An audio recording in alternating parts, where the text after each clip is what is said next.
Mukunda jewellers వారి Poorvi gold and diamonds November 1న KPHBలో ఘనంగా ప్రారంభం. ఓపెనింగ్ ఆఫర్ గా ప్రతి 3 లక్షల కొనుగోలుకు ఒక బంగారు నాణెం ఉచితంగా పొందండి. జోగి రమేష్ను పోలీసులు అరెస్ట్ చేశారు. అయితే ఇదే విషయానికి సంబంధించి ప్రస్తుతం మనతో మాట్లాడేందుకు జోగి రమేష్ భార్య శకుంతల గారు ఉన్నారు. మేడం, అసలు ఏం జరిగింది? పోలీసులు ఎంతమంది వచ్చారు? అసలు పైన ఏం జరిగింది?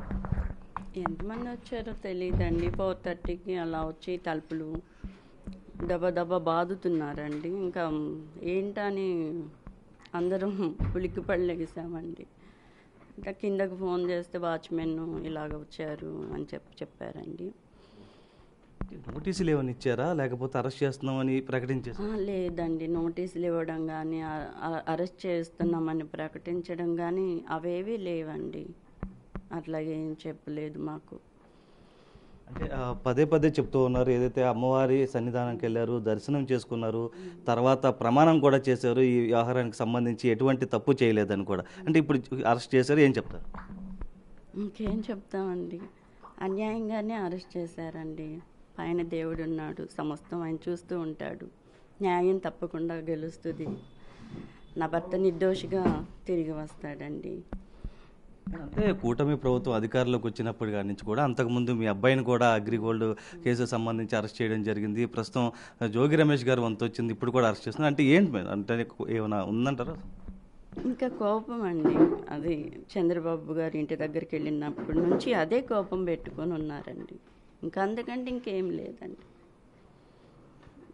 అంటే ప్రతి విషయంలో ప్రశ్నిస్తున్నారనే దానిపైన అదే అండి, ఇంకేదన్నా నచ్చని విషయాలు ఏమన్నా ఉన్నప్పుడు ప్రశ్నిస్తున్నప్పుడు అది కోపం ఉంటుంది కదండి. మరి ఎందుకు మాట్లాడుతూ ఒక మాట చెప్తూ ఉన్నారు, అయితే అయ్యన్న పాత్రుడికి సంబంధించినటువంటి వ్యవహారం కూడా సారీ చెప్పారన్న దాని మీద ఒక టాపిక్ వస్తుంది మేడం. అప్పుడు సారీ చెప్పించడం కోసమేనండి చంద్రబాబు గారు అయ్యన్న పాత్రుడు గారితో మాట్లాడి జగన్ గారికి సారీ చెప్పించడానికి అప్పుడు వారి ఇంటి వద్దకు వెళ్ళారండి. కానీ అదేంటంటే మా మీద దాడి చేయడానికి వచ్చాడని అలాగా కల్పించుకొని అలా చెప్తున్నారండి వాళ్ళు. ఇక్కడ బూడిద వ్యవహారంలో కావచ్చు, అక్కడికి వెళ్ళి పోరాడడం కానీ ప్రశ్నించడం కానీ తరచూ చేస్తూ ఉన్నారు.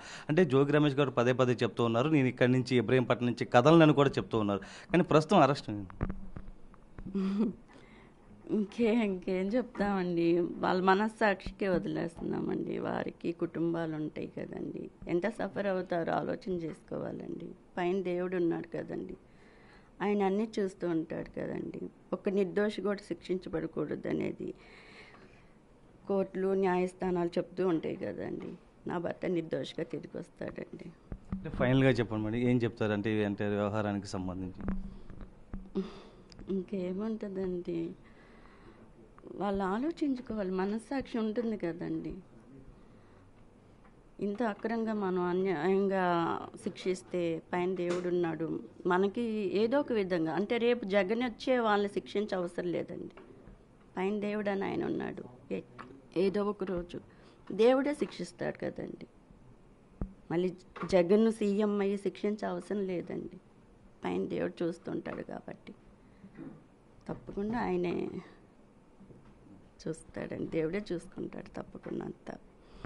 కల్తీ మద్యం వ్యవహారంలో జోగి రమేష్ ఎటువంటి తప్పు చేయలేదు, నిర్దోషిగా బయటకు వస్తారంటూ కూడా జోగి రమేష్ భార్య శకుంతల గారు అయితే చెప్తూ ఉన్నారు. ఇప్పుడు సుబ్రహ్మణ్యంతో నరసింహ, బిగ్ టీవీ, ఇబ్రహీంపట్నం.